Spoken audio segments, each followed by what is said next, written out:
Hoy nos vamos a meter de lleno en un enfoque que está, de verdad, transformando la terapia del trauma.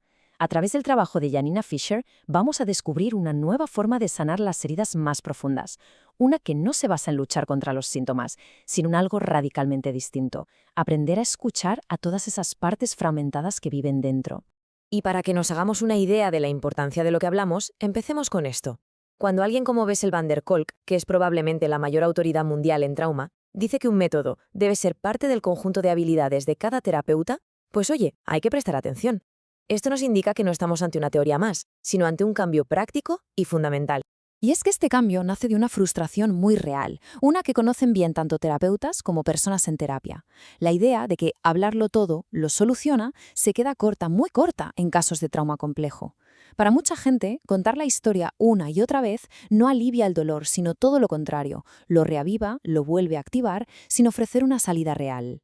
Aquí está la clave de todo. La terapia tradicional, por lo general, parte de la idea de que somos un yo unificado, un todo coherente. Pero la realidad del trauma complejo es otra. Para poder sobrevivir a algo insoportable, la psique se fragmenta, se divide en partes. Y ojo, esto es súper importante entenderlo, no es un defecto, es una estrategia de supervivencia absolutamente brillante. A este fenómeno se le pone un nombre: disociación estructural. Y es un modelo que le da la vuelta a la tortilla. En lugar de ver los síntomas, la ansiedad, la rabia, la sensación de vacío, como una patología que hay que eliminar, los entiende como la voz de estas partes internas. Cada una de ellas está haciendo lo que puede para mantener a la persona a salvo. Así que claro, el enfoque en terapia se transforma por completo. El objetivo ya no es silenciar el síntoma, sino todo lo contrario, es escucharlo con curiosidad.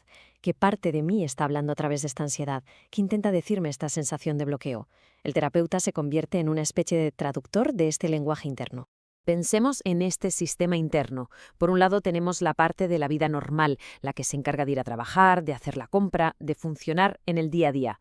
Pero conviviendo con ella están las partes que sostienen el trauma. Y no son algo abstracto, que va, son la encarnación de nuestras respuestas de supervivencia más básicas. La parte que lucha, la que huye, la que se somete para apaciguar, todas tienen un trabajo y una razón de ser.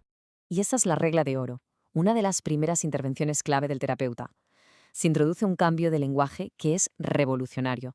Ya no es soy un desastre ansioso, sino noto que una parte de mí se siente muy ansiosa. Este pequeño matiz lo cambia todo. De repente se crea un espacio entre la persona y la emoción. Un espacio desde el que se puede observar y trabajar. Lógicamente, para poder guiar todo este proceso, el terapeuta no puede ser un mero observador pasivo. Su rol tiene que cambiar de forma drástica. Ya no es suficiente con escuchar y validar. Se necesita un papel mucho más activo, mucho más directivo. Esta tabla lo resume a la perfección. El terapeuta pasa de ser un oyente pasivo a ser un educador activo que explica cómo funciona el trauma. Ya no trata a un individuo, sino a un sistema completo, a toda una familia interna.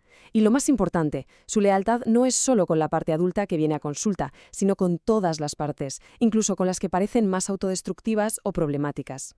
Por tanto, el objetivo principal de la intervención es este. El terapeuta actúa como un mediador, como un entrenador. Su función es capacitar a la parte de la vida normal, esa parte más funcional y adulta, para que aprenda a ser la figura de apego seguro que las partes heridas nunca tuvieron.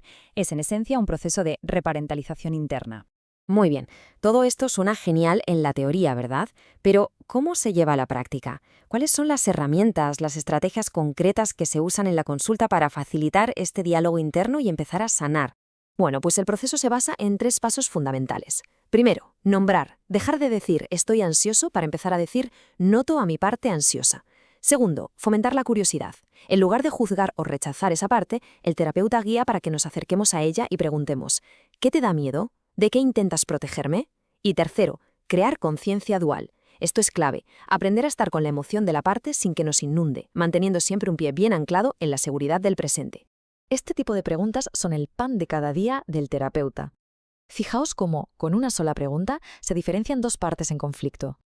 De repente, el caos interno deja de ser un lío confuso para convertirse en un diálogo observable entre 2 yoes.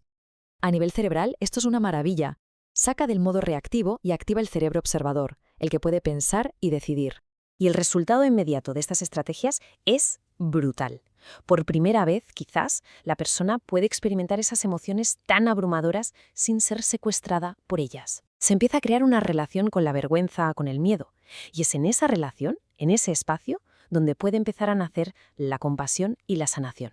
Con el tiempo, la terapia va mucho más allá de simplemente gestionar los síntomas. El objetivo final es mucho más profundo. Se trata de transformar todo el sistema, de construir una verdadera comunidad interna que trabaje en equipo. Y este punto es absolutamente crucial que quede claro. Sanar no es eliminar a la parte enfadada ni a la que se somete. Todo lo contrario, esas partes fueron heroínas que permitieron la supervivencia. Sanar es darles las gracias por su trabajo, escuchar sus miedos y ayudarles a encontrar un nuevo lugar, un nuevo propósito, dentro de un equipo liderado por un yo adulto, compasivo y seguro. Esta cita de una persona que ha recorrido este camino lo resume de una forma preciosa. Es el cambio de narrativa.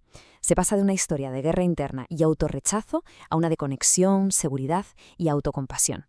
Es el testimonio del poder de transformar un sistema de enemigos internos en una familia que se cuida. Y nos vamos con esta pregunta, que en el fondo es la esencia de todo este enfoque. Quizás la verdadera sanación no empieza luchando contra lo que nos duele, sino dándonos la vuelta, con curiosidad y con valentía, para preguntar a esas partes heridas, ¿qué necesitáis de mí?